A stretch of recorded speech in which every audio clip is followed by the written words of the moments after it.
नमस्कार दोस्तों, आप सभी का स्वागत है कॉन्सेप्ट एकेडमी की यूट्यूब चैनल पर। और हम डिस्कस कर रहे थे आपका वीकली करंट अफेयर्स 7 जून से लेकर 13 जून तक का। एक पार्ट मैं अपलोड कर चुका हूं, तो पहले आप उसे देख लीजिए। ये दूसरा पार्ट है, इसे स्टार्ट करते हैं अब। तो न्यूज़ है, बिटकॉइंस को वैध मुद्रा बनाने वाला पहला देश बन गया एल साल्वाडोर।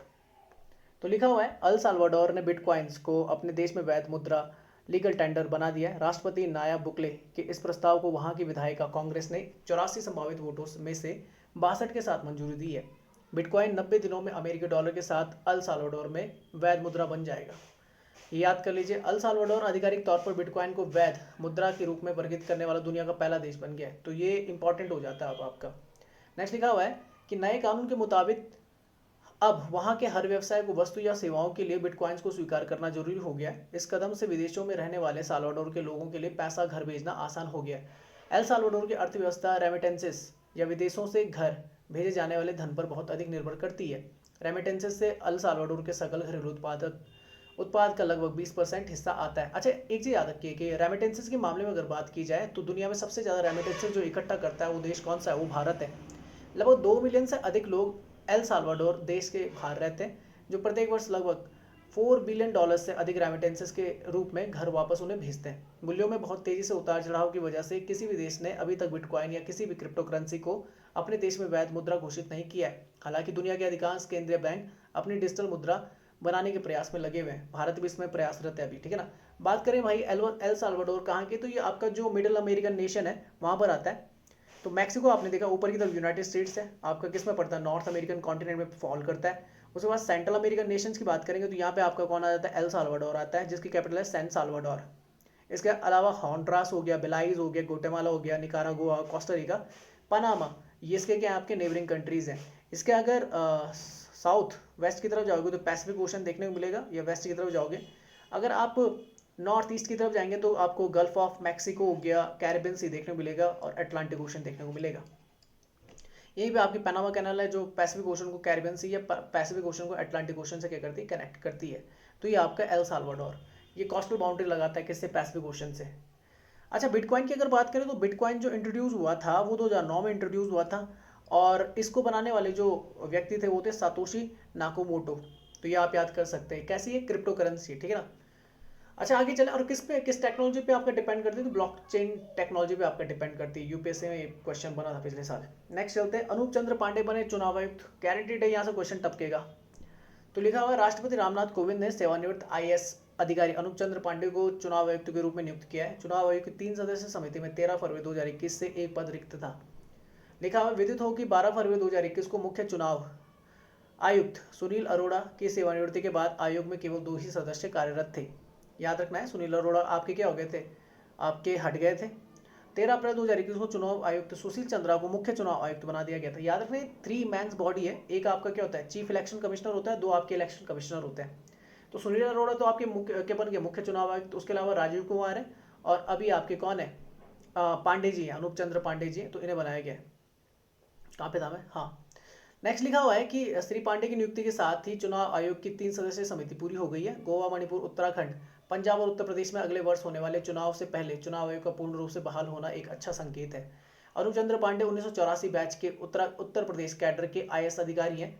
इससे पहले वह उत्तर प्रदेश के मुख्य सचिव के पद पर कार्यरत थे, जहां जुलाई 2018 से अगस्त 2019 तक उन्होंने अपनी सेवाएं दी थी। वह फरवरी 2024 तक इस पद पर रहेंगे। चुनाव आयोग की अगर बात करूँ, इलेक्शन कमीशन की बात करूँ, तो 25 जनवरी 1950 को बना था, और 25 जनवरी को इसी दिन क्या मनाया जाता है? भारत में नेशनल वोटर्स डे मनाया जाता है। अच्छा, जुडिक्शन किस मिनिस्ट्री के अंतर्गत है? लॉ एंड जस्टिस में आता है। और कमीशन जो आपके एग्जीक्यूटिव है, तो मैंने बता दिया, सुशील चंद्रा आपके चीफ इलेक्शन कमिश्नर है। सुशील चंद्रा, राजीव कुमार और अनूप चंद्र पांडे आपके क्या हो गए? इलेक्शन कमिश्नर ऑफ इंडिया हो गए। अच्छा, इलेक्शन से रिलेटेड आपका पार्ट 15 आता है, जिसमें 324 टू 329A तक आपका क्या चलता है? इलेक्शन से रिलेटेड आपके प्रावधान है। इनमें से आप 326 याद कर लीजिए और 324 याद कर लीजिए। 324 में इलेक्शन कमीशन के बारे में लिखा हुआ है। 326 में आपका मैक्सिमम एडल्ट सफरेज की बात कर रखी है, जिसमें वोटिंग राइट टू वोट बोलते हैं जिसे, ठीक है ना, जिसमें 18 साल है, 18 साल से ऊपर अगर कोई है तो वो वोट दे सकता है। ये कौन सा अमेंडमेंट था? तो ये था आपका कौन सा? 61st अमेंडमेंट था। पहले 21 साल होती थी, तो 61st अमेंडमेंट 1988 का था आपका, जिसके तहत जो 21 से कितनी कर दी गई थी उम्र, 18 साल कर दी गई थी वोटिंग राइट्स की। तो ये आप याद कर लीजिए, दो इंपॉर्टेंट है, 324 326। नेक्स्ट आता है चैट नामक नए उद्योग निकाय की स्थापना की गई है। तो लिखा हुआ है एयरनैप या एयरबीएनबी, सॉरी एयरबीएनबी, इजी माई ट्रिप, ओयो और यात्रा ने एक एसोसिएशन बनाने के लिए आपस में हाथ मिलाया। इन्होंने confederation of the hospitality technology and tourism industry यानी चैट नामक एक नया उद्योग संघ स्थापित करने की बात कही है। तो याद कर लेना है चैट की full form, c for confederation of, h for hospitality, t for technology and the t for tourism industry. तो ये आप याद कर लेना। नेक्स्ट लिखा हुआ है यह उद्योग निकाय छोटे और स्वतंत्र होटल और मकान मालिकों के हितों का प्रतिनिधित्व करेगा। यह घरेलू पर्यटन को बढ़ावा देगा और घरेलू पर्यटन की डिजिटल परिवर्तन में मदद करेगा। यह प्रशिक्षण कार्यक्रम चलाने के लिए एक विचारशील लीडर के रूप में कार्य करेगा। इसके द्वारा प्रत्येक सदस्य के पास चैट से जुड़े रिसोर्सेज और लाभों तक पहुंच होगी। सदस्यों को साल भर के कार्यक्रमों और सिग्नेचर बिजनेस इवेंट्स में भाग लेने का मौका मिलेगा। सदस्यों के पास विशेषज्ञों और क्षेत्रीय प्रमुखों सहित ट्रैवल ट्रैक इकोसिस्टम तक पहुंच भी शामिल होगी।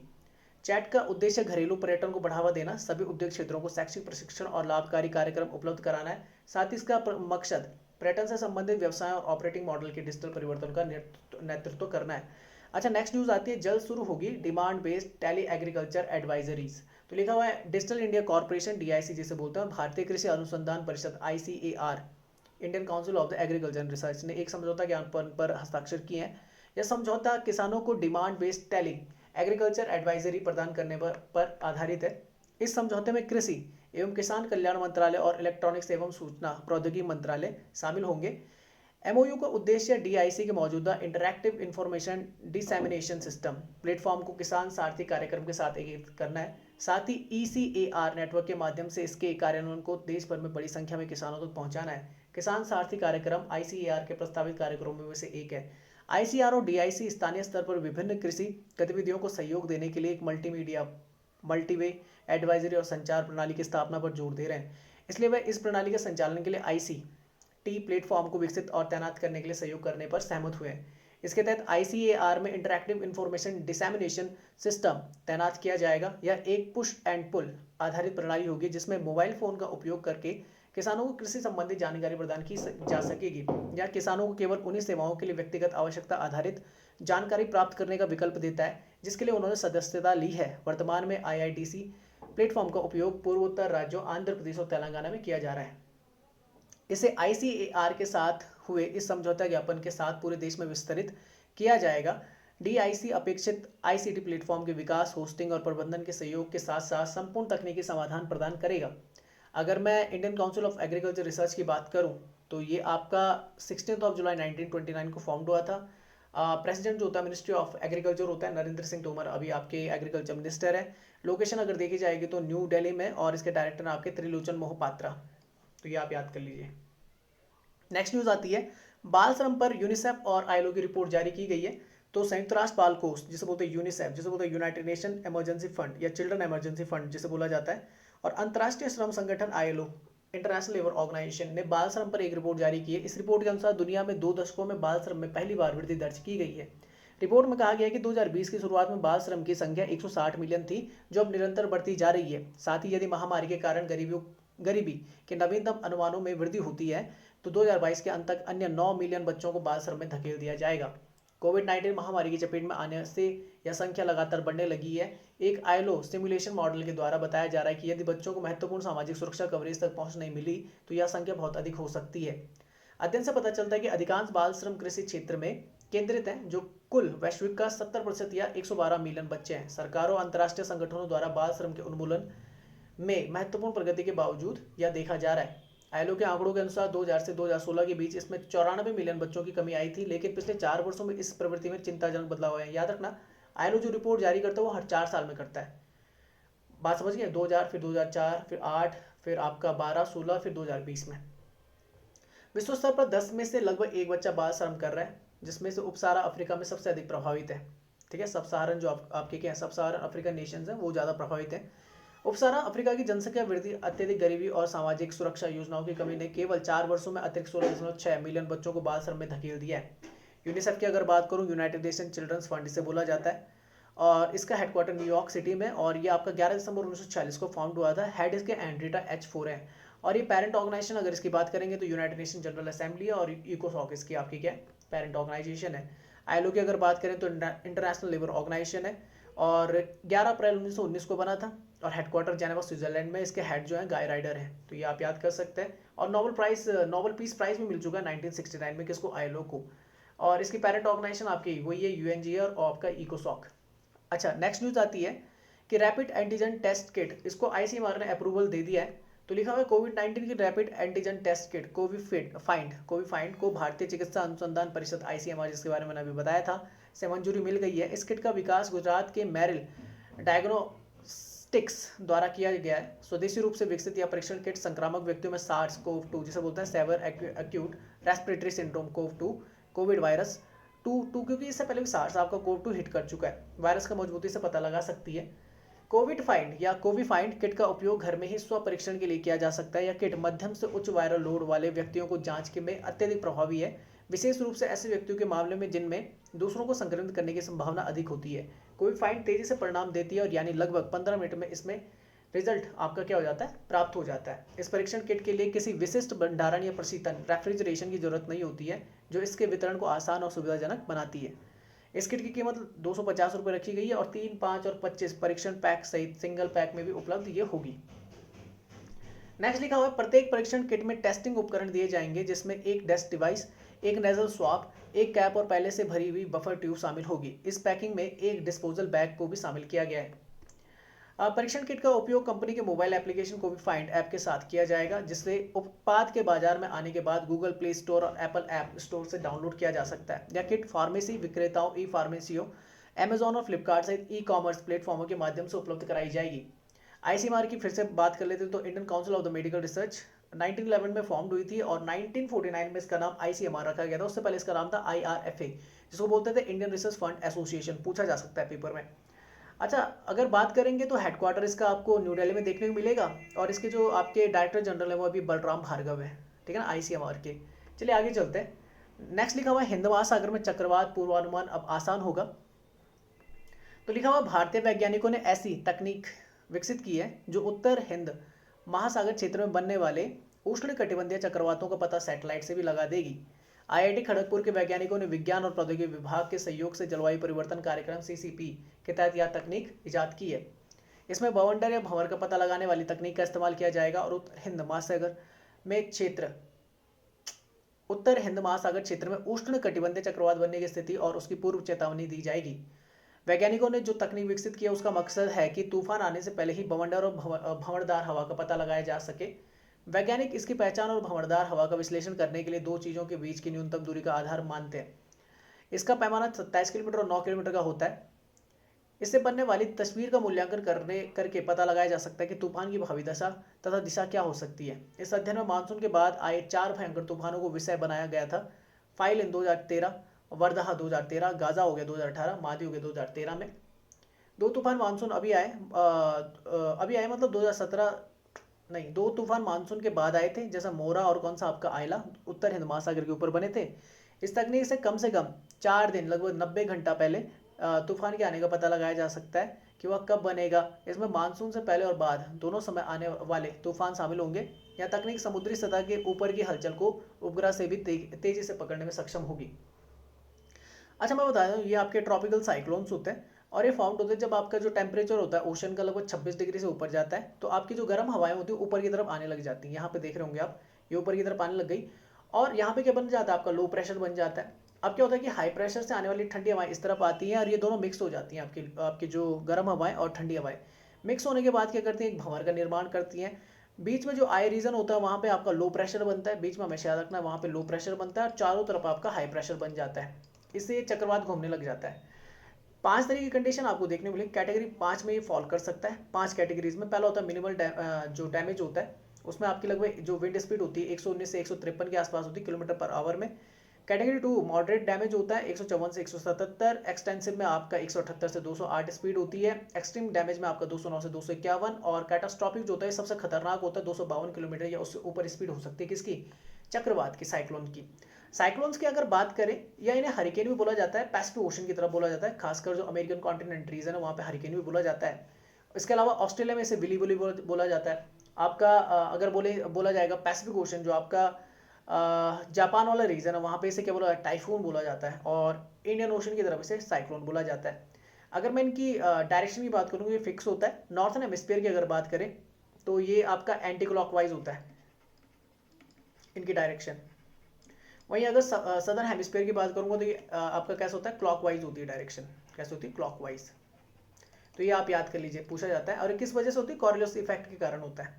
ठीक है, आगे चलते हैं। तो ये आपका बीच में आई रीजन होता है, और यहाँ पे क्या होता है आपका लो प्रेशर, चारों तरफ आपका हाई प्रेशर। ये यहाँ पे कौन से बादल बनते हैं, क्यूमुलोनिम्बस बारिश बनते हैं। ये काफी बादल बनते हैं, काफी ऊंचाई तक होते हैं। और मैंने बताया था निम्बो से याद कर लेना, एक होता है निम्बो स्टेटस, एक होता है क्यूमुलोनिम्बस।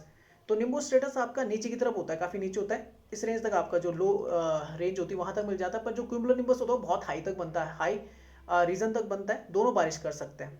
ठीक है ना। इसके बाद अलावा मैंने सिरोसिस वगैरह बताया था कि वो ऊपर की तरफ होते हैं, और जो बीच में होते हैं वो आपके कौन सा होता है, एल्ट वाले होते हैं। ठीक है ना। तो ये आप याद कर सकते हैं। मैंने शायद से पिछली वीडियो या किसी वीडियो में बताया है ये, शायद से मैं उसका करा रहा था जब पेपर यूपीएससी सीएससी का, तो उसमें मैंने बताया था। अच्छा, साइक्लोन जो होता है, तो देखो लो प्रेशर होता है, कन्वर्जिंग एयर होती है, ऊपर की तरफ उठती है, जो आपकी गर्म हवाएं होती हैं साइक्लोन का फॉर्मेशन कर देती हैं, क्योंकि कंडेंसेशन प्रोसेस होगी भाई। क्योंकि गर्म हवाएं जब ऊपर की तरफ उठती है तो उनमें मॉइस्चर होता है, ठंडी हवाओं में कभी मॉइस्चर नहीं होता। ठीक है ना। पानी किन के अंदर होता है आपका, गर्म हवाओं में, ऊपर की तरफ उठी, और उनके बाद क्या, कंडेंसेशन प्रोसेस के थ्रू पानी क्या होता है आपका, भाप बनकर, सॉरी, जो आपका भाप होती है वो पानी बनकर नीचे की तरफ उतर जाता है, कंडेंसेशन प्रोसेस होती है। तो जो आपका साइक्लोन फॉर्मेशन होता है उसमें क्या होता है, आपका बादल बनते हैं, बारिश होती है। ठीक है ना। और कहाँ पर बारिश नहीं होती, कहाँ पे साफ होता है, तो आई रीजन में होता है, बीच वाले रीजन में। एंटी साइक्लोन उल्टे होता है। एंटी साइक्लोन क्या होता है, ये आपका कैसा होता है, डाइवर्जिंग जोन होता है, आपके नीचे की तरफ उतरती है हवाएं। हवाएं कहाँ होती है, नीचे की तरफ, और जो मौसम होता है बिल्कुल साफ होता है एंटी साइक्लोन कंडीशन में। और एक चीज याद रखना, नॉर्थन हेमिस्फीयर में अगर साइक्लोन आपका एंटी क्लॉकवाइज चलता है, तो आपका जो कौन होता है, आपका एंटी साइक्लोन होता है, वो आपका क्लॉकवाइज डायरेक्शन में चलता है। ठीक है ना। तो ये आप याद कर सकते हैं। तो ये साइक्लोन फॉर्मेशन है, बीच में लो प्रेशर बनता है, चारों तरफ हाई प्रेशर बनता है, और आपकी क्या होती है, चारों तरफ बारिश होती है, बीच में बारिश नहीं होती, वहां पे साफ होता है। एंटी साइक्लोन उल्टी कंडीशन है, बीच में हाई प्रेशर और चारों तरफ आपका कैसे लो प्रेशर बनता है, और इसमें आसमान कैसा होता है, साफ होता है। अच्छा, नेक्स्ट न्यूज है, GWEC global wind energy council India wind energy market outlook जारी हुई है रिपोर्ट। तो लिखा, हाल ही में ग्लोबल विंड एनर्जी काउंसिल द्वारा India wind energy market outlook जारी किया गया। रिपोर्ट के अनुसार भारत के पास केंद्र और राज्य के मार्केट में 10.3 गीगावाट की पाइपलाइन उपलब्ध है। आगे लिखा हुआ है, जिसके बाजार में 2023 तक इंस्टॉलेशन की उम्मीद बताई जा रही है। रिपोर्ट में कहा गया कि भारत 2021 से 25 तक 20 गीगावाट पवन ऊर्जा क्षमता स्थापित कर लेगा। GWEC ने कहा है कि इस क्षमता वृद्धि का लगभग 90% केंद्रीय निविदाओं से आने की उम्मीद है। इसके बाद कॉर्पोरेट खरीद और राज्य के बाजारों से आने की संभावना इसमें बढ़ जाती है। रिपोर्ट में कहा गया है कि यूटिलिटी स्केल विंड और सोलर टेक्नोलॉजी को जोड़ना वॉल्यूम बढ़ाने के लिए महत्वपूर्ण होगा। पिछले 2 वर्षों में केंद्र सरकार द्वारा प्रदान की जाने वाली पवन ऊर्जा या पवन क्षमता 2018 में 6.4 गीगावाट के उच्च स्तर से गिरकर 2020 में 1 गीगावाट हो गई है। हालांकि हाइब्रिड निवेदिताओं के माध्यम से प्रदान की गई मात्रा 2018 में 0.8 गीगावाट से बढ़कर 2020 में 2.8 गीगावाट हो गई है। बता दें कि भारत में पवन ऊर्जा उत्पादन क्षमता हाल के दिनों में ही बढ़ी है। ये पवन ऊर्जा कहाँ पे की जा सकती है, कोस्टल एरिया में, क्योंकि कोस्टल एरिया में आपकी क्या चलती है, हवाएं बहुत तेजी से चलती हैं। ठीक है ना। पेनिनसुलर, जो से बोलते हैं इंडियन पेनिनसुलर, जो आपका रीजन है, प्रायद्वीपीय क्षेत्र है आपका, जो लगता है कहाँ से, गुजरात से लेकर उड़ीसा तक जो आपकी कोस्टल बाउंड्री जाती है, ठीक है ना, पश्चिम बंगाल तक जाती है, तो वहाँ पर पवन ऊर्जा का काफ़ी ज़्यादा स्कोप है। इसके अलावा जैसा लद्दाख वाला रीजन है, वहाँ पर भी हवाएं काफ़ी अच्छे तरीके से चलती हैं। तो जहाँ पर हवाएं अच्छे तरीके से चलती हैं वहाँ पर आपका क्या कर सकते हैं, इनबिल्ट कर सकते हैं, इंस्टॉलेशन हो सकता है किसका, विंड एनर्जी का। भारत में पवन ऊर्जा की लागत तेजी से घट रही है। ठीक है ना। ये अच्छी बात है कि लागत कम हो। ग्लोबल विंड एनर्जी काउंसिल की स्थापना 2005 में हुई थी। अंतर्राष्ट्रीय स्तर पर पवन ऊर्जा के क्षेत्र में विश्वसनीय और प्रतिनिधि मंच प्रदान करता है। अच्छा, अगर भारत का टारगेट बोलूँ 2022 का, तो रिन्यूएबल एनर्जी का 175 गीगावाट है, जिसमें आपका सोलर विंड आती है, विंड पावर आती है, बायोमास आता है, स्मॉल हाइड्रो पावर आती है। तो सोलर विंड का सबसे ज़्यादा आपका है, लगभग 57% के आसपास है। वहीं विंड पावर का अगर बोलूँ 34% है, और अगर मैं बायोमास को बोलूँगा तो 6% के आसपास है, और स्मॉल हाइड्रो पावर से आपका 3% आपने जनरेट करना है 2022 तक। हालांकि रिपोर्ट आई थी कि 2022 तक भारत 175 गीगावाट का टारगेट हासिल नहीं कर पाएगा, पर भारत कुछ मामलों में आगे रहा है। भारत ने अपना 2030 तक का टारगेट अपना सेट कर दिया है, बढ़ाकर इसे 450 गीगावाट कर दिया रिन्यूएबल एनर्जी से। तो ये देख लीजिए, 450 2030 तक का हमारा टारगेट है, जबकि 2022 का हमारा टारगेट था कितना, ये लगभग था हमारा कितना था, 175 गीगावाट। ये आप याद कर लेना। नेक्स्ट न्यूज आती है साइबर सुरक्षा सहयोग पर भारत ऑस्ट्रेलिया संयुक्त कार्य समूह की पहली बैठक हुई है। तो लिखा हुआ है साइबर सुरक्षा सहयोग पर भारत ऑस्ट्रेलिया संयुक्त कार्य समूह JWG की पहली बैठक में दोनों पक्षों ने साइबर डोमेन में उभरती प्रौद्योगिकियों से संबंधित कई मुद्दों पर चर्चा की। दोनों देशों ने डिजिटल अर्थव्यवस्था और प्रौद्योगिकी के क्षेत्र में सहयोग पर सहमति व्यक्त की, जिसमें 5G या 5G दूरसंचार नेटवर्क जैसे महत्वपूर्ण सूचना बुनियादी ढांचे की सुरक्षा को मजबूत करने की आवश्यकता पर ध्यान दिया गया। JWG दोनों देशों के बीच साइबर प्रौद्योगिकी सहयोग पर एक पंचवर्षीय 2020 से लेकर 25 तक कार्य योजना को लागू करने के लिए स्थापित एक तंत्र है। 5G प्रौद्योगिकी और IoT जैसे इंटरनेट ऑफ थिंग्स उपकरणों की सुरक्षा को मजबूत करने के लिए दोनों देश निजी क्षेत्र और शिक्षाविदों के साथ सहयोग बढ़ाने तथा कौशल और ज्ञान विकास में एक साथ काम करने पर सहमत हुए। भारत और ऑस्ट्रेलिया के नए साइबर सुरक्षा खतरे के आकलन के साथ साथ कानून और राष्ट्रीय साइबर रणनीतियों पर जानकारी साझा की है। अच्छा, ऑस्ट्रेलिया की अगर बात करें तो ऑस्ट्रेलिया जो आता है ओशनिया रीजन में आता है।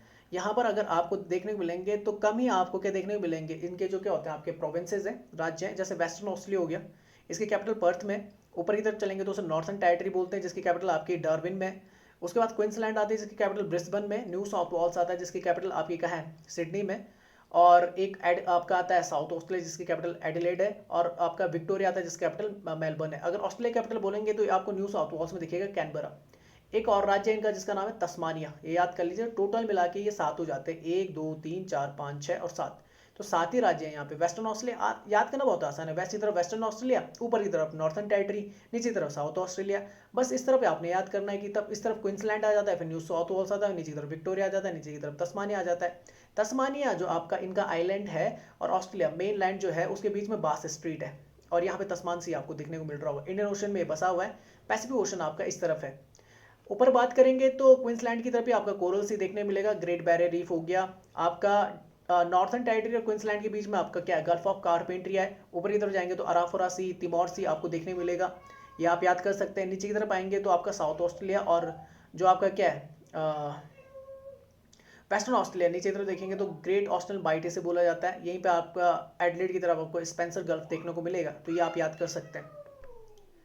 अच्छा, ऑस्ट्रेलिया की अगर बात करेंगे तो यहीं पर आपको ग्रेट विक्टोरिया डेजर्ट देखने को मिलेगा, नुलाबार प्लेन्स देखने को मिलेगा, ग्रेट सैंडी डेजर्ट, ये इंपॉर्टेंट है। Great sandy desert, great Victoria desert, ठीक है ना। ये ग्रे रेंज, ठीक है ना, ग्रेट डिवाइडिंग रेंज, ये इंपॉर्टेंट है यहाँ पे, तो ये आप याद कर सकते हैं, ठीक है ना। Tanami Desert, Kimberley Plateau, Kimberley Plateau, Arnhem Lands, ये सारा आपका कहाँ पर बसा हुआ है, ऑस्ट्रेलिया में, ठीक है ना। तो ये आप याद कर सकते हैं। ग्रेट डिवाइडिंग रेंज नीचे की तरफ है, पूरी फैली हुई है इस तरफ। नेक्स्ट चलते हैं, नेक्स्ट न्यूज है उच्च शिक्षा पर AISHE की नई रिपोर्ट है, ऐसे बोल सकते हैं इसे, AIC बोल सकते हैं। शिक्षा मंत्रालय ने उच्च शिक्षा पर अखिल भारतीय सर्वेक्षण जिसे बोलते हैं all India survey on the higher education 2019-2020 का नवीनतम संस्करण जारी किया है। हालिया रिपोर्ट के अनुसार पिछले 5 वर्षों में यानी 2015 से 16 से 2019-20 के दौरान छात्र नामांकन में 11.4% की वृद्धि हुई है। इसी अवधि के दौरान उच्च शिक्षा में महिला नामांकन में लगभग 18.2% की वृद्धि हुई है। स्नातक और स्नातकोत्तर स्तर के कार्यक्रमों में कुल 3.38 करोड़ छात्रों ने नामांकन दर्ज किया है।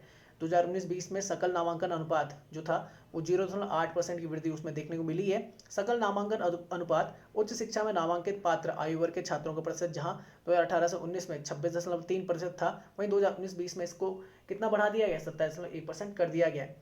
सर्वेक्षण के अनुसार राष्ट्रीय महत्व के संस्थानों की संख्या 2015 में जहां 75 थी, 2020 में 135 हो चुकी है।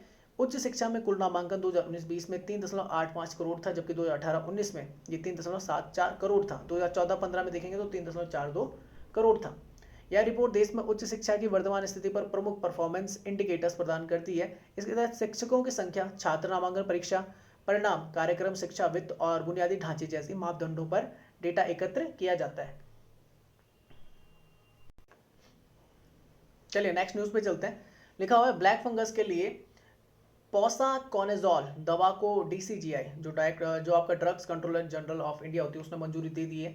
तो लिखा हुआ है मैनकाइंड फार्मा ने म्यूकोरमाइकोसिस, ये ब्लैक फंगस को बोला जाता है, ठीक है ना, ब्लैक फंगस का नाम है, कि इलाज के लिए पोसाकोनेजोल गैस्ट्रोरेस्टेंट टैबलेट लॉन्च की है। भारत में इस टैबलेट को पोसाफोर्स 100 के नाम से लॉन्च किया गया है। म्यूकोरमाइकोसिस को ब्लैक फंगस बीमारी के नाम से भी जाना जाता है। दवा निर्माता के मुताबिक विभिन्न अध्ययनों से इस दवा को म्यूकोरमाइकोसिस के इलाज के लिए सुरक्षित और प्रभावी माना गया है। पोसाकोनेजोल को भारत के औषधि महानियंत्रक जिसे बोलते हैं DCGI से मंजूरी मिल गई है। एम्स और ICMR ने भी ब्लैक फंगस के प्रबंधन के लिए एक प्रभावी विकल्प के रूप में इस दवा के उपयोग की सिफारिश की है। इसके अलावा इस दवा को US food and drugs administration ने भी उपयोग के लिए मंजूरी दे दी है। ब्लैक फंगस आमतौर पर मिट्टी में पाया जाता है, लेकिन अब इस मामले में उन रोगियों में देखे जा रहे हैं जो कोविड-19 से उबर चुके हैं। 10 जून तक देश में म्यूकोरमाइकोसिस के 12,000 से अधिक मामलों का पता चला है। गुजरात, महाराष्ट्र, मध्य प्रदेश, आंध्र प्रदेश और तेलंगाना जैसे राज्यों में ऐसे रोगियों की संख्या सबसे अधिक है। इसके अलावा लंबे समय तक प्रतिरक्षा में गिरावट, अनियंत्रित मधुमेह, खुले घाव में गंदगी आदि जैसी स्थितियां भी ब्लैक फंगस का कारण बन सकती है। अगर DCGI की बात करूं तो drug controller general of India इसे बोला जाता है। इसके अभी जो हेड है उनका नाम है VG सोमानी। इसका जो आपका हेडक्वार्टर देखने को मिलेगा न्यू दिल्ली में, तो ये आप याद कर लेना। और अच्छा, इसके लिए एक एक्ट आया था तो याद रखना, drugs and the cosmetic act 1940। Next लिखा हुआ है कि गूगल बनाएगा दुनिया की सबसे लंबी अंडर सी केबल। तो लिखा हुआ है गूगल दुनिया की सबसे लंबी अंडर सी केबल का निर्माण कर रहा है। यह पहल संयुक्त राज्य अमेरिका, ब्राजील, उरुग्वे और अर्जेंटीना के क्षेत्रों में इंटरनेट कनेक्शन क्षमता को मजबूत बनाने के लिए शुरू की जा रही है। गूगल ने बताया कि फिरमिना नाम की यह केबल दुनिया की सबसे लंबी केबल होगी। फिरमिना अंडर सी केबल दक्षिण अमेरिका में उपयोगकर्ताओं के लिए गूगल सेवाओं तक पहुंच को बेहतर बनाएगी। यह उपयोगकर्ताओं को गूगल उत्पादों जैसे सर्च, जीमेल और यूट्यूब के साथ साथ गूगल क्लाउड सेवाओं तक फास्ट एवं लो लेटेंसी के साथ पहुंच प्रदान करेगी। फिरमिना केबल का नाम ब्राजीलियाई दास प्रथा विरोधी और लेखिका मारिया फिरमिना दोस रीस के नाम पर रखा गया है। इसमें 12 फाइबर जोड़े शामिल होंगे जो उत्तर और दक्षिण अमेरिका के बीच तेजी से और सुरक्षित रूप से ट्रैफिक को ले जाने में सक्षम होंगे। फिरमिना के साथ गूगल ने अब ड्यूनेंट, इक्वियानो और ग्रेसहॉपर सहित 16 सब सी केबल में निवेश किया है। अच्छा, ये होती है आपकी जो फाइबर केबल होती है, ऑप्टिकल फाइबर केबल बोलते हैं, काफ़ी ज़्यादा सुरक्षित होती है और ये प्रिंसिपल पे काम करती है, टोटल इंटरनल रिफ्लेक्शन पे काम करती है, ताकि कम से कम एनर्जी क्या हो, लॉस्ट हो। ठीक है ना, जिसे बोलते हैं पूर्ण आंतरिक परावर्तन के प्रिंसिपल पे काम करती है। इस तरीके से टोटल इंटरनल रिफ्लेक्शन को इस चित्र से हम देख सकते हैं, समझ सकते हैं। अच्छा, ये पूरी चेन है आपकी ऑप्टिकल फाइबर्स केबल, जिसके थ्रू क्या होता है, इंटरनेट क्या होता है, क्या होता है, इंटरनेट तक हमारी पहुंच क्या होती है, पहुंच पाती है। ठीक है ना, पहुंच हो पाती है। तो अगर किसी को पता नहीं कि इंटरनेट किस तरीके से हमारे घरों में आ पाता है, तो उसके लिए कई सारी केबल्स आपकी क्या है, इन सागरों महासागरों में क्या बिछाई गई है, और ये पूरा आपका क्या है, ऑप्टिकल फाइबर सी केबल आपकी लगी हुई है, जिनसे क्या होता है कि इंटरनेट तक हमारी पहुंच हो पाती है। इसके अलावा कई सारे, जैसे आपका एलोन मस्क है,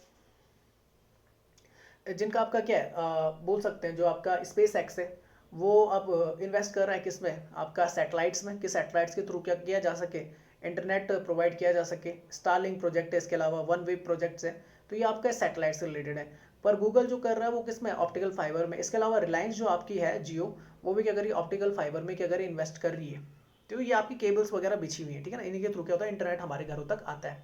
इस तरीके से केबल बिछाई जाती है पानी के अंदर। तो ये देखिए, भारत में देखेंगे तो ये पूरी केबल्स आपकी बिछी हुई है। ठीक है ना। अच्छा, कौन थे भाई ऑप्टिकल फाइबर के पिता? अभी शायद से इनकी मौत हुई है, तो नरेंद्र सिंह कपानी इन्हें बोला जाता है, father of the fibre optics इन्हें बोला जाता है। तो ये आप याद रखें, भारतीय थे।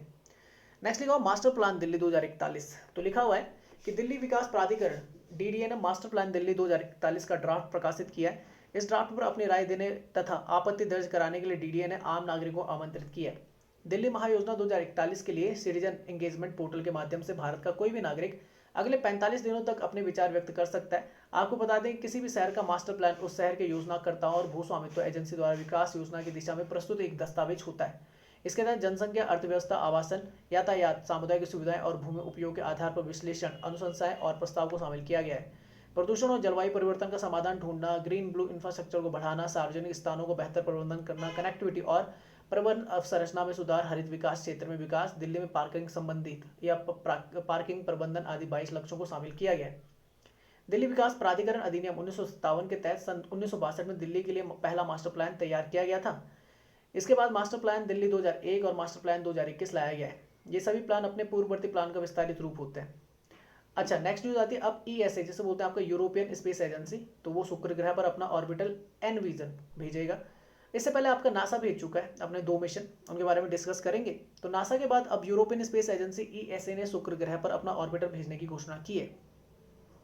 ESA का एनविजन ऑर्बिटर इस बात का पता लगाएगा कि आकार और बनावट में समान होने के बाद भी इसका विकास पृथ्वी की तरह जीवन अनुकूल क्यों नहीं हो पाया।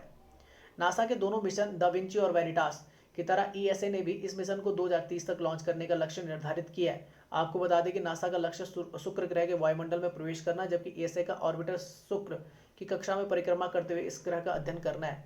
ईएसए ने इस मिशन में नासा एक प्रमुख सहयोगी की भूमिका में होगा।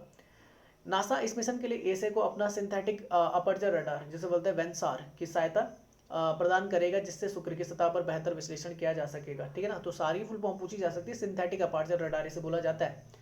साथ ही ईएसए जून 2023 में मंगल ग्रह पर अपना रॉन्सलेड फ्रैंकलिन रोवर उतारने की योजना पर भी काम कर रहा है। सतह के भीतर का सैंपल प्राप्त करने के लिए इस रोवर में मंगल की सतह को 2 मीटर तक भेजने की शक्ति प्रदान की गई है, जो कि अब तक मंगल पर भेजे गए किसी रोवर के पास नहीं है। ईएसए यूरोपीय देशों की एक साझा स्पेस एजेंसी है। फ्रांस, ऑस्ट्रेलिया, ये गलत लिख दिया, फ्रांस ऑस्ट्रेलिया नहीं है, ऑस्ट्रिया, ऑस्ट्रिया, ठीक है ना। France, Austria, Germany, Italy, UK, Norway, पुर्तगाल, लग्जमबर्ग, स्पेन आदि 22 यूरोपीय देश इसके सदस्य हैं। क्योंकि ऑस्ट्रेलिया तो आपको ओशिनिया रीजन में आता है ना यार। 1975 में स्थापित इस एजेंसी का मुख्यालय कहाँ पे आपका पेरिस में देखने को मिलेगा। तो ये आपके नासा के दो आपके the Vinci and the Veritas, जिनकी घोषणा भी की गई है। अच्छा, भारत की बात करेंगे तो भारत का भी केवल वीनस मिशन है, जिसका नाम है शुक्रयान। क्या आपका शुक्रयान, इसको भी 2025 में लॉन्च किया जाएगा। 2024 लास्ट या फिर 2026 के आसपास इसे लॉन्च कर सकते हैं। गैपिंग में बता दूं कि गैप क्यों है, कि 2024 में 2026 क्यों है। तो क्या होता है कि जिस टाइम पे शुक्र ज़्यादा नज़दीक होगा पृथ्वी के, उस टाइम पे भेजना क्या रहेगा, आसान रहेगा। नेक्स्ट न्यूज़ आती है एचआईवी की रोकथाम पर केंद्रीय स्वास्थ्य मंत्री का यूएनजीए में संबोधन है। तो ये आपके कौन, ये आपके मिनिस्टर हैं, आपके स्वास्थ्य मंत्री हमारे, तो इनका नाम है doctor Harshvardhan, minister of the health and family. UNGA की बात करें, यूनाइटेड नेशन जनरल असेंबली से बोला जाता है। तो केंद्रीय स्वास्थ्य और परिवार कल्याण मंत्री डॉक्टर हर्षवर्धन ने आज संयुक्त राष्ट्र महासभा यूएनजीए के 75वें सत्र को डिजिटल रूप से संबोधित किया। इस दौरान एचआईवी एड्स, जिसे बोलते हैं ह्यूमन इम्यूनो वायरस, से संबंधित भारत की प्रतिबद्धताओं और राजनीतिक घोषणाओं के कार्यान्वयन पर चर्चा की गई। केंद्रीय मंत्री ने कहा कि एक आम धारणा यह है कि एचआईवी महामारी नियंत्रण में है, लेकिन वास्तविकता में महामारी फिर से उभर आती है। ऐसे में निरंतर सतर्कता और सही समय पर उपचारात्मक उपाय करना बहुत जरूरी है। कोविड-19 महामारी के दौरान भारत में एचआईवी सेवाओं पर इसके प्रभाव को कम करने के लिए समुदायों, नागरिक समाज और विकास भागीदारों को शामिल करके त्वरित और समय पर कार्रवाई की गई है। भारत में HIV and AIDS prevention and control act, ये याद रखना, 2017 लाया गया था। HIV and AIDS prevention and control act 2017 संक्रमित और प्रभावित आबादी के मानवाधिकारों की सुरक्षा के लिए कानूनी और सक्षम ढांचा प्रदान करता है। भारत का अनूठा एचआईवी रोकथाम मॉडल सोशल कॉन्ट्रैक्टिंग की अवधारणा के आसपास केंद्रित है। इसके जरिए नागरिक समाज की मदद से लक्षित हस्तक्षेप कार्यक्रम लागू किया जा सकता है। इस कार्यक्रम का उद्देश्य व्यवहार परिवर्तन, कम्युनिकेशन, आउटरीच, सेवा वितरण, परामर्श और परीक्षण और एचआईवी देखभाल से जुड़ाव सुनिश्चित करना है। भारत करीब 14 लाख लोगों को मुफ्त एंटी रेट्रोवायरल इलाज मुहैया करवाता है। अफ्रीका में एचआईवी से पीड़ित लाखों लोगों तक भारतीय दवाएं भी पहुंची या पहुंच पाती हैं। याद रखना, ये पहुंचाई जा रही हैं। भारत के राष्ट्रीय एड्स नियंत्रण कार्यक्रम को दुर्गम क्षेत्रों और जोखिम वाली आबादी पर ध्यान केंद्रित करने के लिए संशोधित, पुनर्जीवित और परिवर्तन किया गया है। डोलूडग्रेविर एचआईवी के लिए एक सुरक्षित और प्रभावोत्पादक एंटी रेट्रोवायरल दवा है, जिसे पीड़ित लोगों तक पहुंचाया जा सकता है। आगे लिखा हुआ है, भारत में एचआईवी से जुड़ी वायरल लोड परीक्षण सुविधाओं को बढ़ाया गया है। माता से बच्चे में एचआईवी ट्रांसमिशन के उन्मूलन के लक्ष्य को पाने के लिए एचआईवी परामर्श और परीक्षण और शीघ्र निदान के लिए समुदाय आधारित स्क्रीनिंग को बढ़ाया गया। भारत सतत विकास लक्ष्यों के मुताबिक 2030 तक एड्स महामारी को समाप्त करने की दिशा में प्रयासरत है। कि हमें किसी भी हालत में 2030 तक क्या करना है, एलिमिनेट करना है किसको, एड्स को। मतलब अब एलिमिनेट करने का मतलब ये नहीं होता कि एक भी, मतलब क्या नहीं होगा आपका एड्स का कोई आपका पेशेंट नहीं होगा। एलिमिनेशन का मतलब होता है कोई भी नया केस 2030 के बाद नहीं आना चाहिए भारत में। बात समझ में आ गई। अच्छा, एचआईवी होता है क्या, तो भाई ह्यूमन इम्यूनो डेफिशिएंसी वायरस जिसे बोलते हैं, ठीक है। तो ये रेट्रोवायरस फैमिली का होता है, इस तरीके से कुछ दिखता है आपको। तो ये आपका क्या करता है, अटैक करता है किन पे, आपका WBC पे, वाइट ब्लड सेल्स पे क्या करता है, आपको हिट करता है और उन्हें क्या करता है, कमजोर करना स्टार्ट कर देता है। या समझ में, इसका कोई भी क्या नहीं, इलाज नहीं है, पर मेडिसिन के थ्रू इसे कंट्रोल किया जा सकता है। एचआईवी करता क्या है तो मैं बता देता हूँ। ये जो हमारी वाइट ब्लड सेल्स हैं, ये वाइट ब्लड सेल्स हैं और ये एचआईवी आपका, ये धीरे धीरे करके आपका क्या करता है, ईयर बाय ईयर क्या करता है, इनको खाता रहता है, इनकी जगह अपने आप को लेता रहता है। बात समझ में आई। और इसी तरीके से क्या होता है, आपका इंसान की जो प्रतिरक्षा क्षमता होती है वो कम हो जाती है, खत्म हो जाती है और उसका किसी बीमारी से मर सकता है। तो ये आप याद कर सकते हैं। ट्रांसमिटेड किन किस चीज़ों से हो सकता है भाई, तो आपकी जो सिरिंजेस होती हैं उनसे हो सकता है, जो नॉन स्टाइल है, या तो फिर आप दूसरी सिरिंज यूज़ नहीं कर रहे हैं, आपकी जो प्रेगनेंसी होती है या ब्रेस्ट फीडिंग से भी इसके चांसेस बनते हैं, ब्लड ट्रांसफ्यूजन से भी बनते हैं, ऑर्गन ट्रांसप्लांट से भी इसके चांसेस हैं, और अनप्रोटेक्टेड जो सेक्स होता है उससे भी इसके चांसेस होते हैं। सबसे ज़्यादा जो होता है वो अनप्रोटेक्टेड सेक्स से इसके चांसेस होते हैं, 80% चांसेस है। जबकि प्रेगनेंसी के थ्रू 10% चांसेस बनते हैं इसके, 10% आपका सिरिंजेस से बनते हैं, 6% ब्लड ट्रांसफ्यूजन से और 5% के आसपास ऑर्गन ट्रांसप्लांट से। अच्छा, किन किन चीज़ों से नहीं हो सकता? अगर आप खाना खा रहे तो नहीं हो सकता। इंसेक्ट बर्ड से मत, मान लो कि मच्छर ने किसी एड्स पीड़ित आदमी को काटा या औरत को काटा और फिर आपको काट लिया, तो आपको HIV नहीं होगा, घबराना मत। अगर किस और टच कर रहे हैं तो नहीं होता है, कपड़े पहन रहे हैं तो नहीं होता है, और टॉयलेट और शावर यूज़ कर रहे हैं तब भी नहीं होता। नेक्स्ट न्यूज़ है, IMD ने, इंडियन मेट्रोलॉजिकल डिपार्टमेंट ने उत्तराखंड के लिए जारी किया ऑरेंज अलर्ट।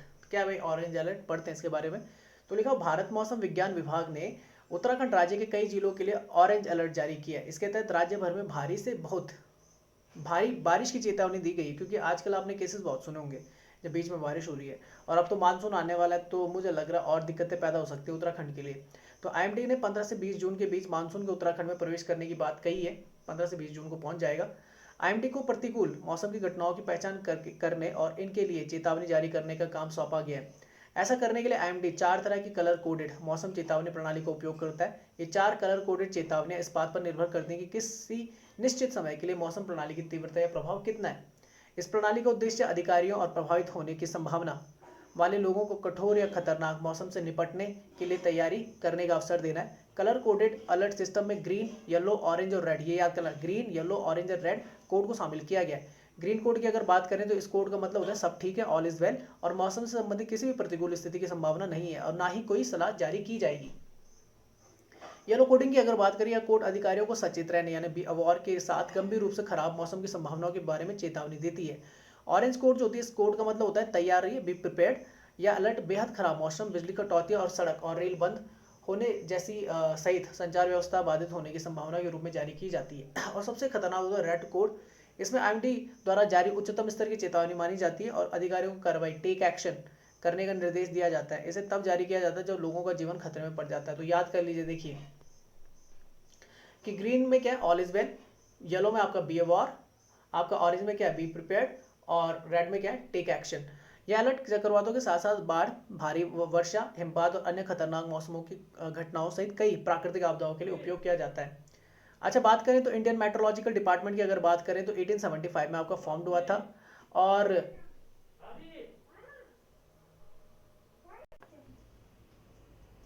अच्छा, मैं क्या बात कर रहा था, हाँ, तो इंडियन मेट्रोलॉजिकल डिपार्टमेंट था, 1875 में आपका फॉर्म हुआ था।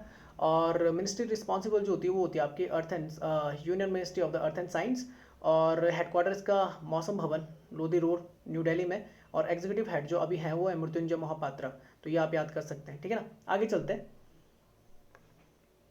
ठीक है। ये उत्तराखंड है। उत्तराखंड की जो आपकी इंटरनेशनल बॉर्डर लगती है वो चाइना और नेपाल से लगती है। चाइना का जो तिब्बत वाला रीजन है, इधर की तरफ अगर नेशनल बॉर्डर्स की बात करें तो स्टेट बॉर्डर्स लगती है हिमाचल प्रदेश के साथ, उत्तर प्रदेश के साथ। ये आप याद कर सकते हैं। राजधानी का है देहरादून। नेक्स्ट चलते हैं। अच्छा, नेक्स्ट लिखा हुआ है और कुछ है जो बताने लायक है। हाँ, जैसे नेशनल पार्क है, एक तो गोविंद पशु विहार है, एक आपका नंदा देवी राष्ट्रीय उद्यान है, जिम कॉर्बेट नेशनल पार्क है, राजा जी नेशनल पार्क है, और ये है राजा जी नेशनल पार्क, यहाँ पर होगा राजा जी नेशनल पार्क। चलिए आगे चलते हैं। नेक्स्ट लिखा हुआ विश्व बाल श्रम निषेध दिवस, तो world day against the child labour 2021। तो हर साल 12 जून को world day against the child labour मनाया जाता है। इसका उद्देश्य अवैध रोजगार प्रथा के बारे में जागरूकता फैलाना और इसे पूरी तरह से खत्म करने के तरीकों के बारे में विचार करना है। लिखा, इस अंतर्राष्ट्रीय श्रम संगठन ILO द्वारा 2002 में लॉन्च किया गया था। इस वर्ष इस दिवस की थीम होगी act now and child labour रखी गई है। आगे लिखा हुआ है, दुनिया भर में बाल श्रम कराया जाता है, जिसमें ज्यादातर गरीब परिवारों के बच्चों को खतरनाक परिस्थितियों में काम करने के लिए मजबूर किया जाता है। इससे बच्चे अपने बचपन को पूरी तरह जीने से वंचित हो जाते हैं और स्कूल जाने का उनका अवसर भी क्या हो जाता है, खत्म हो जाता है। ILO तथा यूनिसेफ की नवीनतम रिपोर्ट के अनुसार, जो मैंने अभी पढ़ाई थी आपको कुछ देर पहले, दुनिया भर में बाल श्रम बढ़कर 160 मिलियन हो गया है, जो 20 वर्षों में पहली बार है। याद रखना, ये जो रिपोर्ट जारी होती है हर 4 साल में होती है। बाल श्रम में 5 से 11 वर्ष के बीच के बच्चों की संख्या में भी उल्लेखनीय वृद्धि देखने को मिली कोविड-19 की वजह से। रिपोर्ट के अनुसार कोविड-19 महामारी ने देश में बाल श्रम के जोखिम को बढ़ा दिया है। महामारी के चलते देश के अधिक परिवार गरीबी की चपेट में आ गए हैं। दुनिया भर में प्रत्येक 10 बच्चों में से एक बच्चा बाल श्रम में।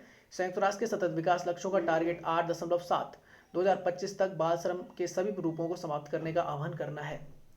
नेक्स्ट न्यूज आती है central athletic injury management system, केंद्रीय एथलीट चोट प्रबंधन प्रणाली लॉन्च की गई है। खेल मंत्री ने ओलंपिक 2024 और उसके बाद के एथलीटों के प्रशिक्षण के लिए केंद्रीय एथलीट चोट प्रबंधन प्रणाली लॉन्च की है। लिखा हुआ यह युवा मामलों और खेल मंत्रालय द्वारा, किरण रिजिजू है, ठीक है ना, ये अगर मिनिस्टर बोले जाएंगे किरण रिजिजू हैं आपके, ये आपके स्पोर्ट्स मिनिस्टर हैं। खेल मंत्रालय द्वारा एथलीटों को दी जाने वाली स्पोर्ट्स मेडिसिन और स्वास्थ्य लाभ सहायता को सुव्यवस्थित करने के लिए अपने तरह की पहली पहल है। ये आपके अरुणाचल से आते हैं, ठीक है, अरुणाचल प्रदेश से आते हैं। तो अच्छा, लिखा हुआ है CAIMS का उद्देश्य एथलीट की खेल मैदान भौगोलिक स्थिति के निकट उत्तम खेल चोट प्रबंधन सहायता प्रदान करना है। CAIMS देश भर के एथलीटों के लिए उपयुक्त चोट उपचार प्रोटोकॉल को एक समान बनाने में मदद करेगा। यह योजना उन एथलीटों की मदद के साथ शुरू होगी जो टारगेट ओलंपिक पोडियम योजना टॉप्स विकास समूह का देश का हिस्सा है, जिनके ओलंपिक 2024 और उसके बाद भाग लेने की उम्मीद है। अच्छा, इस सिस्टम में 4 संरचनाएं होंगी: athlete wellness cell, on field support sports medicine विशेषज्ञ, राष्ट्रीय संसाधन रेफरल टीम और एक केंद्रीय कोर टीम। अच्छा, अगर बात करें तो आपका जो यहाँ पे देख लीजिए, एक होता है आपका समर ओलंपिक और एक होता है आपके विंटर ओलंपिक। तो हर समर ओलंपिक 4 साल में होता है, हर विंटर ओलंपिक भी आपका 4 साल में होगा। अगर ओलंपिक की बात की तो हर 2 साल में होते हैं, समर ओलंपिक उसके बाद 2 साल में विंटर ओलंपिक। तो टोक्यो 2020 ये हुआ नहीं था, 2021 में होगा, टोक्यो जापान में होगा, याद रखना 2021 अगस्त के आसपास होना है इसने, ठीक है ना। उसके बाद आपका 2022 में विंटर ओलंपिक आएगा और ये बीजिंग में होगा, चाइना में, ये आप याद कर लीजिए। उसके बाद आपका पेरिस ओलंपिक होगा, समर ओलंपिक है, पेरिस फ्रांस में होगा। उसके बाद आपका विंटर ओलंपिक आएगा जो आपका मिलानो कॉर्टिना में होना है, ये होगा इटली में। नेक्स्ट जो आपका आएगा वो Los Angeles California America USA में होगा, 28 में समर ओलंपिक है, तो ये आप याद कर सकते हैं। इसके लिए आपकी क्या होती है, कमेटी होती है जिसे इंटरनेशनल ओलंपिक कमेटी बोलते हैं। और अगर मैं बात करूं तो ये फाउंड हुई थी 23 जून 1894 को। और पहले जो आपके क्या हुए थे गेम्स हुए थे वो हुए थे 1896 में हुए थे, 1896 में हुए थे एथेंस में, पहले आपके मॉडर्न्स ओलंपिक गेम। तो ये आप याद कर लेना, ठीक है ना। और इसके जो आपके प्रेसिडेंट है वो थॉमस बाक है, हेडक्वार्टर लॉज़ैन में मिलेगा, लॉज़ैन स्विट्जरलैंड में इसका हेडक्वार्टर है। इंटरनेशनल ओलंपिक कमेटी 1894 बना कहा था, पेरिस फ्रांस में। नेक्स्ट आता है पुलित्जर पुरस्कारों की घोषणा की गई है। तो लिखा हुआ है पत्रकारिता के क्षेत्र में पुलित्जर पुरस्कारों की घोषणा कर दी गई है। बीते वर्ष जब वैश्विक महामारी कोरोना वायरस के कारण लोग घरों के भीतर कैद थे, वहीं कई लोग नस्ली अत्याचार के खिलाफ सड़कों पर उतर आए थे। उस दौरान इस क्षेत्र में किए गए सर्वश्रेष्ठ कार्यों को सम्मानित किया गया। इस साल डॉर्नेला फ्रेजियर को स्पेशल साइटेशन दिया गया। उन्होंने मिनेसोटा में उस घटना को रिकॉर्ड किया जिस दौरान अश्वेत अमेरिकन जॉर्ज फ्लॉयड की जान चली गई थी। नहीं हुआ था आपका अमेरिका में जॉर्ज फ्लॉयड जो थे वो मर गए थे। एक वाइट पुलिसमैन ने क्या कर दिया था, उनकी गर्दन में पाँव रख के उन्हें ख़त्म कर दिया था। तो वहाँ पे मोमेंट चला था आपका। अमेरिका में हुई इस घटना के बाद दुनिया भर में नस्ली हिंसा के विरोध में प्रदर्शन हुए थे। इस वर्ष एक्सप्लेनेटरी रिपोर्ट के लिए यह पुरस्कार Andrew Chang, Lawrence Hurley, Andrea Januta, Jaimi Dowdell, Jackie Botts और राइटोस को दिया गया। बायोग्राफी की कैटेगरी में यह लेपेन, तमारा पेन, द डेड और अराइजिंग को मिला है। इस वर्ष सोशल साइटेशंस डॉनेला फ्रेजियर को मिला है जिन्होंने अश्वेत पर हुई बर्बर हिंसा को अपने कैमरे में कैद किया। तो ये जरूर याद कर लेना डॉर्नेला फ्रेजियर का नाम। पब्लिक सर्विस के लिए पुरस्कार द न्यूयॉर्क टाइम्स को दिया गया। इंटरनेशनल रिपोर्टिंग के लिए Megha Rajagopalan, Alison Killing, Christo Buschek को भी दिया गया। इनका नाम याद कर लेना, मेघा राजगोपालन को इंटरनेशनल रिपोर्टिंग के लिए। अच्छा, इन्वेस्टिगेटिव रिपोर्टिंग के लिए मैट ट्रॉसलू, वर्नल कॉलमन, लारा क्रिमोल्डी, इवान को दिया गया। पत्रकारिता के क्षेत्र में पुलित्जर पुरस्कार सबसे पहले कब दिए गए थे, 1917 में, काफ़ी पुराने हैं। इसे अमेरिका में पत्रकारिता का सबसे प्रतिष्ठित सम्मान माना जाता है। पहले पुरस्कार समारोह का आयोजन 19 अप्रैल को होना था, लेकिन इसे जून तक के लिए स्थगित कर दिया गया था कोविड के चलते हुए। तो पुलित्जर पुरस्कारों की बात करें तो ये किस में मिलता है भाई, achievement in the newspaper, magazine, in the online journalism, literature and music, musical composition के लिए मिलता है आपका। तो ये याद करना, यूनाइटेड स्टेट्स का और दुनिया का भी सबसे बेहतरीन अवार्ड्स में से एक है। 1917 में क्या हुआ था आपका, ये पहले दिया गया था और इस बार जो सेरेमनी थी 11 जून 2021 को रखी गई थी। और कौन देती है, तो कोलंबिया यूनिवर्सिटी देती है आपकी USA की। नेक्स्ट न्यूज़ आती है NCPEDP द्वारा दिव्यांग युवाओं के लिए फेलोशिप आपका स्टार्ट की गई है। तो NCPEDP ने अजीम प्रेमजी फाउंडेशन के साथ मिलकर NCPEDP Javed Abidi fellowship on disability की घोषणा की है। NCPEDP का फुल फॉर्म है the national centre for the promotion of the employment for the disabled people. इस immersive grass root fellowship programme की अवधि 3 साल की होगी। यह फेलोशिप प्रोग्राम उन युवाओं के लिए है जो विकलांगता के मुद्दों पर गहरी रुचि रखते हैं और विकलांगता अधिकार और समावेश विकास क्षेत्र में करियर बनाना चाहते हैं। यह कार्यक्रम पूरे भारत में जमीनी स्तर पर विकलांग लोगों के सामने आने वाले मुद्दों को समझने और आवाज उठाने का अवसर देगा। 18 से 28 आयु वर्ग के विकलांग लोग 3 साल की अवधि के दौरान किसी चुने हुए विषय या मुद्दे पर काम करने के लिए फेलोशिप के लिए पात्र होंगे। फेलोशिप कार्यक्रम के दौरान 25,000 रुपये तक का मासिक वजीफा भी दिया जाएगा।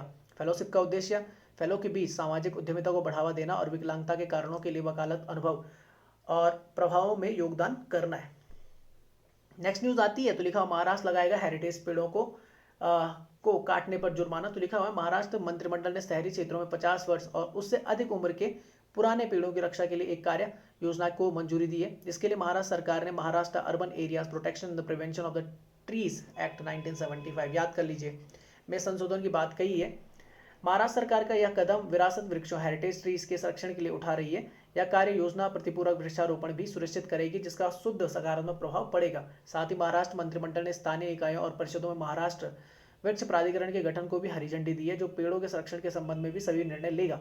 स्थानीय वृक्ष प्राधिकरण को विरासत वृक्षों की गिनती के लिए साथ साथ हर 5 साल में पेड़ों की गणना किया जाना भी सुनिश्चित करना होगा। आगे लिखा हुआ है प्रस्तावित संशोधन के तहत 50 साल या उससे अधिक के अनुमानित आयु वाले पेड़ों को हेरिटेज ट्री के रूप में परिभाषित किया गया है। यह पेड़ की उम्र प्रतिपूरक वृक्षारोपण के हिस्से के रूप में लगाए जाने वाले पेड़ों की संख्या पर निर्धारित करेगी। किसी भी व्यक्ति को हेरिटेज ट्री को काटने के बदले में उतने ही पेड़ लगाने होंगे जितने काटे गए पेड़ की उम्र रही होगी। अब मान लीजिए कि पेड़ है उसकी उम्र अगर 55 साल है तो उसे 55 पेड़ लगाने होंगे, फिर 60 साल है तो 60 पेड़ लगाने होंगे। आपको बता दें कि राज्य में वर्तमान प्रतिपूरक वृक्षारोपण के मुताबिक प्रत्येक काटे जाने वाले पेड़ के लिए एक पौधा लगाना होता है। उदाहरण के लिए यदि एक 40 वर्षीय पेड़ को काटा जाता है तो पेड़ काटने वाले पक्ष को मुआवजे में 40 पेड़ लगाने होंगे और प्रत्येक प्रतिपूरक वृक्ष उसके रोपण के समय कम से कम 6 से 8 फीट ऊंचा होना चाहिए। प्रस्तावित संशोधन में पेड़ों की अवैध कटाई पर जुर्माना भी लगाया जा सकता है जो प्रति पेड़ अधिकतम 1 लाख रुपए तक हो सकता है। नेक्स्ट न्यूज आती है हांगकांग की लोकतंत्रात्मक समर्थक कार्यकर्ता एग्नेस चाओ जेल से रिलीज हो गई चाइना से, ठीक है ना। तो लिखा हो हांगकांग की लोकतंत्र समर्थक कार्यकर्ता एग्नेस चाओ को 6 महीने बाद जेल से रिहा कर दिया गया। 24 वर्षीय युवा नेता और सामाजिक कार्यकर्ता एग्नेस को अगस्त 2019 में हांगकांग पुलिस मुख्यालय के बाहर एक अनाधिकृत सभा में लोगों को उकसाने के आरोप में गिरफ्तार किया गया था। दिसंबर 2020 में कोर्ट ने उन्हें दोषी करार देते हुए 10 महीने की जेल की सजा सुनाई थी। आज ही उन्हें ताई लाम सेंटर फॉर द वुमेन से रिहा किया गया जो कि हांगकांग की सबसे सुरक्षित महिला कारागार मानी जाती है। एग्नेस महज 16 वर्ष की उम्र से राजनीतिक क्रियाकलापों में सक्रिय रही हैं। हांगकांग के प्रसिद्ध अम्ब्रेला मूवमेंट में एक छात्र नेता के रूप में सशक्त भागीदारी के कारण उन्हें खूब प्रसिद्धि मिली है। आपको बता दें कि पिछले कुछ वर्षों में हांगकांग में चीन का हस्तक्षेप बढ़ गया है जिससे हांगकांग की जनता द्वारा सरकार विरोधी गतिविधियों भी तेज हो गई हैं। क्योंकि आप जानते हैं चाइना में आपकी कम्युनिस्ट पार्टी है जबकि हांगकांग जो है वो किसका कब्जे में रहा है, वो रहा है यूनाइटेड किंगडम के। तो वहाँ पे डेमोक्रेसी रही है। 1997 के बाद उसको चीन को सौंप दिया गया था 1 नेशन 2 सिस्टम के आधार पर। आगे लिखा हुआ है कि समीक्षकों के मुताबिक हांगकांग के प्रति किए गए अपने वादे से चीन अब मुकरने लगा है। विदित हो कि 1997 में विशेष प्रशासनिक क्षेत्र के रूप में ब्रिटिशों ने कुछ शर्तों के साथ चीन को हांगकांग वापस कर दिया था। इसके बदले चीन ने ब्रिटिशों को यह गारंटी दी थी कि वह हांगकांग को अगले 50 वर्षों तक प्रशासनिक और आर्थिक स्वतंत्रता प्रदान करेगा। कब तक 2047 तक। पर अब वो क्या करने लग गया, वहाँ पे कब्जा मारना स्टार्ट करने लग गया। लिखा हुआ हांगकांग एक देश दो प्रणाली जिसे मैंने बोला 1 कंट्री 2 सिस्टम के तहत मेनलैंड चाइना का हिस्सा है। जीवन प्रत्याशा के दृष्टिकोण से हांगकांग दुनिया के शीर्ष शहरों में शामिल रहता है, ठीक है ना। यहाँ पे सबसे ज़्यादा आपकी क्या है लाइफ एक्सपेक्टेंसी है और काफ़ी ज़्यादा समृद्धि भी है। गगनचुंबी इमारतों की संख्या हांगकांग में विश्व के किसी भी शहर से सबसे ज़्यादा है। हांगकांग की गिनती विश्व के सर्वाधिक विकसित क्षेत्रों में से की जाती है, तो ये आप याद कर लीजिए। चाइना की अगर बात करें सबसे बड़ा प्रांत है सिंजियांग प्रांत जो उइगुर मुसलमान जो आपकी कंट्रोवर्सी उससे रिलेटेड है। तिब्बत हो गया, ये दूसरा सबसे बड़ा है। और यहाँ पर आपको दिखेगा, अगर यहाँ पे आपको दिख रहा होगा ना, तो यहाँ पर देखिए ग्वांगडोंग आपका प्रांत उससे लगे हुए हैं मकाओ और हांगकांग, तो ये आप याद कर लीजिए। एक आपका ताइवान है, ठीक है ना। इसी ये अपने आप को रिपब्लिक ऑफ चाइना बोलता है और ये अपने आप को PROC बोलता है या PRC public Republic of China बोलता है, पीपल्स रिपब्लिक ऑफ चाइना बोलता है, ठीक है ना। और चाइना ताइवान को भी अपना पार्ट मानता है और ताइवान की कैपिटल है ताइपे। आगे चलते हैं, क्या है कार्विस बे डिक्लेरेशन। तो इंपॉर्टेंट हो गया क्योंकि G7 से रिलेटेड है। तो लिखा हुआ है G7 समृद्ध देशों के समूह के नेताओं द्वारा कार्विस बे डिक्लेरेशन याद कर लेना, ठीक है ना। कार्विस बे डिक्लेरेशन पर हस्ताक्षर करने की उम्मीद जताई जा रही है। यह भविष्य की महामारियों को रोकने के उद्देश्य से एक ऐतिहासिक वैश्विक स्वास्थ्य घोषणा है। यूके के अनुसार G7 देश अपने सभी संसाधनों का उपयोग करके महामारी को रोकने के लिए प्रतिबद्ध होंगे। तो याद रखिए, तो किससे रिलेटेड है? महामारी को रोकने के लिए। कार्बिस बे डिक्लेरेशन के तहत यूके जानवरों से मनुष्यों में फैलने वाले जूनोटिक रोगों को रोकने के लिए टीके विकसित करने के लिए एक नया केंद्र स्थापित करेगा। यूके के मुख्य वैज्ञानिक सलाहकार और एक अमेरिकी परोपकारी मेलिंडा फ्रेंच गेट्स ने टीके उपचार और निदान विकसित करने में लगने वाले समय को कम करने के लिए अपना 100 दिवसीय मिशन पेश किया है। 100 days mission to respond to future pandemic threats शीर्षक के साथ एक रिपोर्ट सामने आई है। इसमें सरकार और अन्य लोग भविष्य के किसी भी प्रकोप का तत्काल जवाब कैसे दे सकते हैं, इसकी कार्यवाही हेतु कुछ योग्य सिफारिशें शामिल हैं। ब्रिटिश प्रधानमंत्री बोरिस जॉनसन के अनुसार दुनिया के बेहतर गति से कोविड-19 टीके विकसित करने और निर्मित किए गए हैं, लेकिन इस तरह की महामारी से भविष्य में बचने और रोकने की जरूरत होगी। बता दें कि G7 देशों में America, Britain, Germany, France, Canada और इटली और जापान शामिल है। एशिया से केवल जापान नहीं आता G7 में, ठीक है ना। G7 लीडर्स समिट 2021 की अध्यक्षता यूके ने की थी। ये याद कर लेना, G7 समिट कहाँ हुई थी? आपकी यूके में हुई थी, और भारत को उन्होंने क्या किया था? एज अ चीफ गेस्ट आपका इन्वाइट किया था। लिखा है G7 नेताओं ने कार्बिस बे घोषणा पत्र पर हस्ताक्षर करने के बाद इसे G7 शिखर सम्मेलन विज्ञप्ति के साथ प्रकाशित किया। मुझे लग रहा है अब ये G20 में भी ये प्रस्तावित कर देंगे। तो G7 बोला जाता है, इसका प्रेसिडेंट जो था ग्रुप ऑफ 8 बोला जाता है। रशिया को बाहर कर दिया था। रशिया जो जुड़ा था, वैसे तो देखो फॉर्मेशन जो हुई थी वो 1973 में हुई थी, जैसे लाइब्रेरी ग्रुप बोला जाता था, और आपका जो पहले सबमिट थी वो 1975 में आपकी G7 की फॉर्म हुई थी। रशिया जो आपका इंक्लूड हुआ था 1997 में हुआ था, पर जो क्रीमिया जो आपके क्या था, जब क्रीमिया को उसने एनेक्स किया तो उसके बाद 2014 में उसे बाहर का रास्ता दिखा दिया गया, हटा दिया गया था। तो ये आप याद कर लीजिए। तो ये आपकी G7 कंट्रीज, तो यूके, यूएस हो गया आपका। आपका देखो मैं कैसे याद करना है, देखो नॉर्थ अमेरिका से 2 कंट्रीज है, यूएस और कनाडा, याद कर लीजिए। एशिया से एक ही है, जापान, और बाकी आपके यूरोप से यूके, जर्मनी, फ्रांस और इटली, ये याद कर लीजिए। G8 में रशिया हुआ करता था, अब नहीं है, और G20 में ये सारी कंट्रीज आती है, टर्की, यूरोपियन यूनियन आ जाता है। अब देखो कंट्रीज नहीं है एक्चुअली, G20 जो आपका ग्रुप है वो 19+1 है। 19+1 मतलब 1900 देश आते हैं, एक आपका यूरोपियन यूनियन आता है। तो बाकी के यूरोपियन यूनियन के जो आपके सदस्य हैं ना, बाकी को इनको छोड़कर जितने भी हैं वो इसके अंतर्गत आ जाते हैं। टर्की हो गया, अर्जेंटीना हो गया, Brazil, south Korea, Mexico, China, Indonesia, Saudi Arabia, Australia, India और साउथ अफ्रीका। तो इंडिया भी इसका मेंबर है। ये क्वेश्चन पूछा गया पिछले साल के यूपीएससी पेपर में कि G20 का, और एस दे रखे थे, ऑप्शन दे रखे थे 4, और 4 ऑप्शन में दे रखा था कि कौन सा ग्रुप आपका G20 से संबंधित नहीं है, ठीक है ना। तो उसमें से एक आध जो आपके कहते हैं देश थे वो गड़बड़ा रखे थे। तो ये आप याद रखिए, पूछा जाता है पेपर में। कोविड-19 संबंधी आवश्यक वस्तुओं पर जीएसटी में कटौती की गई, गुड्स एंड सर्विस टैक्सेस। ये आपकी निर्मला सीतारमन है, आपकी बोल सकते हैं फाइनेंस मिनिस्टर, आपकी यूनियन फाइनेंस मिनिस्टर। बगल में जो है अनुराग ठाकुर है, ये हिमाचल प्रदेश से आते हैं, ये आपके क्या है? स्टेट फाइनेंस मिनिस्टर है, ठीक है ना, राज्य। अच्छा लिखा है जीएसटी काउंसिल की, राज्य का मतलब ये नहीं होता कि वो स्टेट में होंगे ना। स्टेट जो आता है, स्टेट मिनिस्टर जो आता है वो क्या होता है आपका, बोल सकते हैं सबॉर्डिनेट होता है किसके? यूनियन मिनिस्टर के नीचे होता है, ठीक है ना, उप होता है। जीएसटी काउंसिल की 44वीं बैठक में केंद्रीय वित्त मंत्री निर्मला सीतारमण ने कोविड-19 संबंधी आवश्यक वस्तुओं पर कर की दर में कटौती की घोषणा की है। कोविड-19 और ब्लैक फंगस की 2 दवाओं जिसे बोलते हैं आपका टॉसिलिजुमैब और द एम्फोट्रेसिन बी पर लगने वाले जीएसटी को माफ कर दिया गया, हटा दिया गया। इस महामारी से संबंधित 14 आवश्यक वस्तुओं पर जो इसेंशियल आपके क्या एलिमेंट्स हैं, मैटर्स है, कर की दर को घटाकर 5% कर दिया गया। इन आवश्यक वस्तुओं में टेस्टिंग किट और हैंड सैनिटाइजर भी शामिल थे, जो पहले 12 से 18% जीएसटी के अंतर्गत शामिल थे। उन्हें भी क्या कर दिया, कम कर दिया गया। एम्बुलेंस सेवा पर कितना 12% जीएसटी लगेगा, पहले 28% था।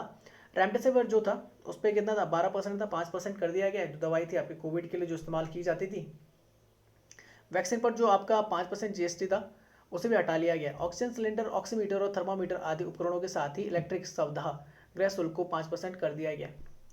राजस्व सचिव तरुण बजाज ने बैठक में बताया कि जीएसटी की यह दर 30 सितंबर तक प्रभावी रहेगी, हालांकि जरूरत पड़ने पर इसे बढ़ाया भी जा सकता है। अच्छा, इंपैक्ट ऑफ द जीएसटी तो मैं बता देता हूँ। जीएसटी में 3 आते हैं आपके, तो यहाँ पे दिखा देता हूँ, ये देख लेना। Pre GST indirect taxes structure, इस तरीके से कई सारे टैक्सेस आते थे आपके, ठीक है ना, यहाँ पर लिखे हुए हैं सारे, तो आप पढ़ सकते हैं। उसके बाद एक ही कर दिया गया था। जीएसटी 3 तरीके से आपका कलेक्ट किया जाता है, एक होता है सीजीएसटी, एसजीएसटी और आईजीएसटी। तो सीजीएसटी सेंटर का होता है, एसजीएसटी स्टेट का होता है, आईजीएसटी आपका किसका होता है, इंटीग्रेट होता है दोनों के बीच में। एसजीएसटी की जगह आपका क्या आ सकता है, यूजीएसटी बोलते हैं, यूनियन टेरिटरी जिसे बोलते हैं, ठीक है ना, यूटीजीएसटी जिसे बोलते हैं। होता क्या है, जैसा अगर 12% आपने टैक्स कलेक्ट किया, ये 12% की स्लैब है, तो 6% जाएगा किसको, सीजीएसटी को, मतलब सेंटर को जाएगा, और 6% किसको जाएगा, आपका एसजीएसटी मतलब स्टेट को जाएगा। 12% अगर कोई भी कलेक्ट करता है तो आधा आधा जाएगा, सेंटर को 6 और स्टेट को 6%। कलेक्ट कौन करेगा, तो कलेक्ट मेनली कौन करता है, आपका सेंटर करता है। अच्छा, आपकी कौन सी स्लैब है? तो एक 0% की आती है, इसमें आपका जो मेनली जो कंज्यूमर प्राइस होता है या जो बेसिक आपके एलिमेंट्स होते हैं वो 0% में लाए जाते हैं। जैसे दूध हो गया, ठीक है ना, आपका राशन वगैरह हो गया, ये 0% स्लैब में आती है। 5% देखा जाएगा तो इसमें 5% आ जाता है। उसके बाद 12% की स्लैब है, 18-28% की आपकी स्लैब्स वगैरह हैं। कुछ आपके 28% प्लस सेस आती है, जिसमें लग्जरी कार, पान मसाला, टबैको, एरेटेड ड्रिंक्स वगैरह, अल्कोहल वगैरह आ जाता है, तो 28% से ऊपर जाती है। किसी में 50%, किसी में 100% तक आपका सेस लग वगैरह लग जाता है। तो ये था आपका सेकंड वीडियो। ये हो गया आपका 7 से लेकर 13 जून तक का करंट अफेयर्स क्लियर, ठीक है ना। तो अब सीधे अगले हफ्ते मिलेंगे सोमवार को। इस वीडियो का जो पीडीएफ है वो मैं टेलीग्राम ग्रुप और कॉन्सेप्ट एकेडमी के जो व्हाट्सएप ग्रुप है उन दोनों में क्या कर दूंगा, शेयर कर दूंगा। वीडियो को अगर आप यूट्यूब में देख रहे हैं तो आप इसे लाइक करें, शेयर करें, और अगर आपने चैनल सब्सक्राइब नहीं किया तो सब्सक्राइब कर लीजिए। सब्सक्राइब करने पर आपको बेल आइकन दिखेगा, बेल आइकन को प्रेस करके और नोटिफिकेशन पर आप क्लिक कर लीजिए। फेसबुक पर भी हम हैं और इंस्टाग्राम पर भी हमें, वहाँ पर भी आप हमें फॉलो कर सकते हैं। तो वीडियो को देखने के लिए बहुत बहुत धन्यवाद। मिलते हैं फिर तब तक नेक्स्ट वीडियो के साथ। तब तक के लिए जय हिंद, जय भारत।